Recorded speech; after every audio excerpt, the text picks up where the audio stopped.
the Coleman medal. The Norm Smith medal. Brownlow medal Is Jimmy Bartel. Matthew Lloyd. More than 95,000 people cram into the MCG, Jimmy, on Friday night to watch Melbourne and the Blues in a knockout final. No tomorrow from here, but Melbourne have got some issues, haven't they? So want to look at a number that it would be concerning for Simon Goodwin, and that's 38 bombs. They bombed the ball inside 50, 38 times, which is the most of any side since 2011. And everyone's spoken about it, but we want to look at what Simon Goodwin needs to do to score more. So there's Darcy Cameron behind the ball. And there's two Collingwood players in Quaynor and Howe who do not have an opponent, but they know all Melbourne do is bomb long inside forward 50. Yet you've got a player here and a player here in Oliver, but they don't even lead themselves because, you know, you lead, you don't get the ball because all Melbourne want to do is launch it long and inside 50. So no wonder, Jimmy, they can't score when they're just so predictable going inside 50. Yeah, you've got to ask the opposition some questions and challenge them. And if you're a backline, good defenders won't do anything until you honour the lead. Look at Dacos here, who's playing this wing role. He's not even bothering to come up here and defend Lachie Hunter. And you look at a lot of the Collingwood players, they know it's going long and deep. So you start to take your position off because you know the Melbourne players aren't going to hit this up. I know it doesn't look very sexy, but this gets Max Gawn. This could be potentially a shot on goal or a deep entry. And this one in front of you, Lloydie, the Collingwood player, I think it's Dacos, he's not even bothering to man three players because that's going to go long and deep and it's predictable for the opposition. I know Melbourne want to defend in behind it,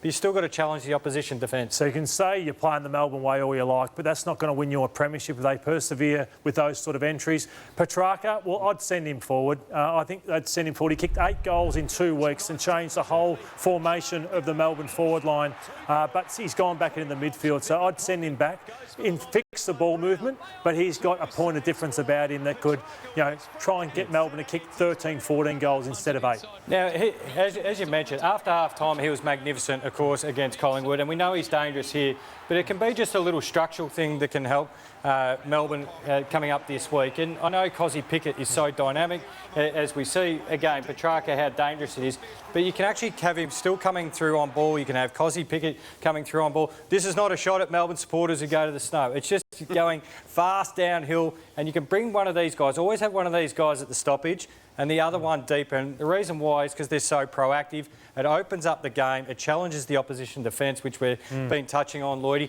And you keep these two guys spinning and you get protection from the likes of Neil Bullen and Sparrow as a high half forward and come up and replace that number at the stoppage. So Carlton have to contend with Lever and May, and there's no Harry Mackay and there's no Jack Martin in this game. And when Mackay went down, as much as people want to be critical of him, Carlton struggled to score. So he just helps the structure, does Harry Mackay, and they just bomb the ball in. We're hearing tonight that Jack Silvani's most likely not going to be picked.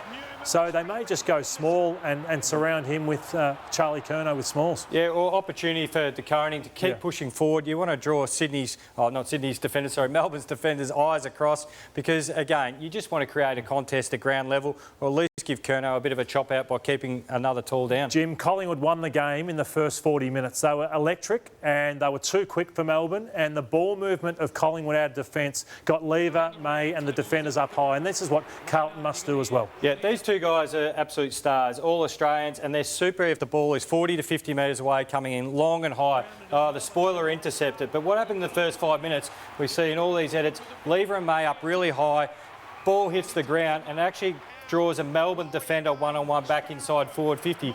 Look at this, right up at half-back. Stephen May's having to defend. Melbourne defender here, Judd McVie, that's Bowie there. They're up high and they're having to charge back. Look at this, all sprinting back, but you open up the space and you take away a strength from Melbourne, which is that intercept game. So the wingers of Carlton, so Doherty was there, but we want to talk about Cottrell and Akers and the roles they played. I thought Cottrell was the best man on the ground up until half-time, and Akers second best, probably behind Walsh by the end of the game. And so we got the pressure of Cottrell plus his 2 goals. This was heroic from Akers. So he's one of the best runners at Carlton. So he kicks that ball. Voss said they won it on heart in that second half, and it was the heart of Akers, which was sensational, and the work rate. So there's Cottrell, and here's Akers down below Jimmy, and watch the pressure that they applied on Sydney Swans. So they're entitled to win this ball. Sydney, Curnow kicks it in. It's 2v1.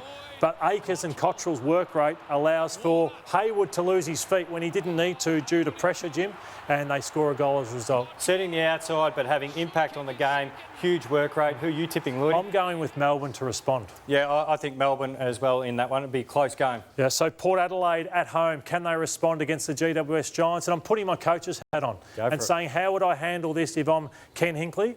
And I'm going to go positive at the start of the meeting on Monday that's just gone with Kenny Hinkley and say, this is what we did do against Brisbane, so it wasn't all bad. We actually played some good footy. This is some of our movement in the first quarter and a half where we played some good football. We took them on. This is when we're at our best, and we went inside 50, and we had great scoring opportunities. So Pal Pepper goes and they challenge the Brisbane Lions in this situation. If I was Ken Hinkley, I'd say, look at the score. There's 4 minutes 34 to go in the second quarter.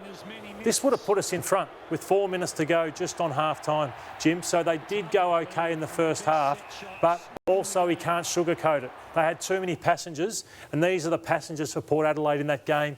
If you have too many of them, you're going to struggle. Yeah, and pressure. They need to apply the pressure and bring themselves into the game because this is what can happen. This is Port Adelaide. We highlighted this a number of weeks ago. This gets them involved, Lloydie. It gets you close enough to the contest to have the impact that you're asking for. It draws this outnumber, and this is when Port Adelaide's playing its great footy. That's everyone involved. That's the stars, it's the role players, it's the outnumber around the contest. And it doesn't have to be pretty, but you actually get opportunities off the back of that. They won 13 games in a row, Port, based on pressure and contest. It was outstanding. They haven't been there the last 8 weeks. They have to get it back. And Jimmy, they were smashed, though, through the midfield by Brisbane, weren't they? Yeah, over 13 goals there against Brisbane from stoppage and 4 goals from forward half stoppages for the Lions. And that's not Port Adelaide and those edits we just showed there. Pressure around the contest and the ability they've got. But this can be an advantage for Port Adelaide because the Giants, especially around the centre bounce, have been scored against, but this is Port Adelaide at its best. Look at them, explosive around the contest. They've got young, dynamic players who love to take the tackler on and get their shoulders facing inside forward 50. Last time they met, Port Adelaide won by 51 points only about 4 or 5 weeks ago. And the 4 players which you had up before, Horn Francis, Wines, Rosie and Butters, had 19 inside forward 50s and 4 goals between them last time, so they'll be tough to curtail. But this time, Bedford and Daniels, who bring that pressure at stoppage, will be able to apply a lot more pressure. Yeah, I know you're going the Giants. Ed, I'm going to go Port Adelaide to respond and win this game. Good on you, guys. Good luck. It's going to be a good one. Good luck to you, Jimmy. Thank you. What you're doing with you, GWS, they're fantastic on the weekend.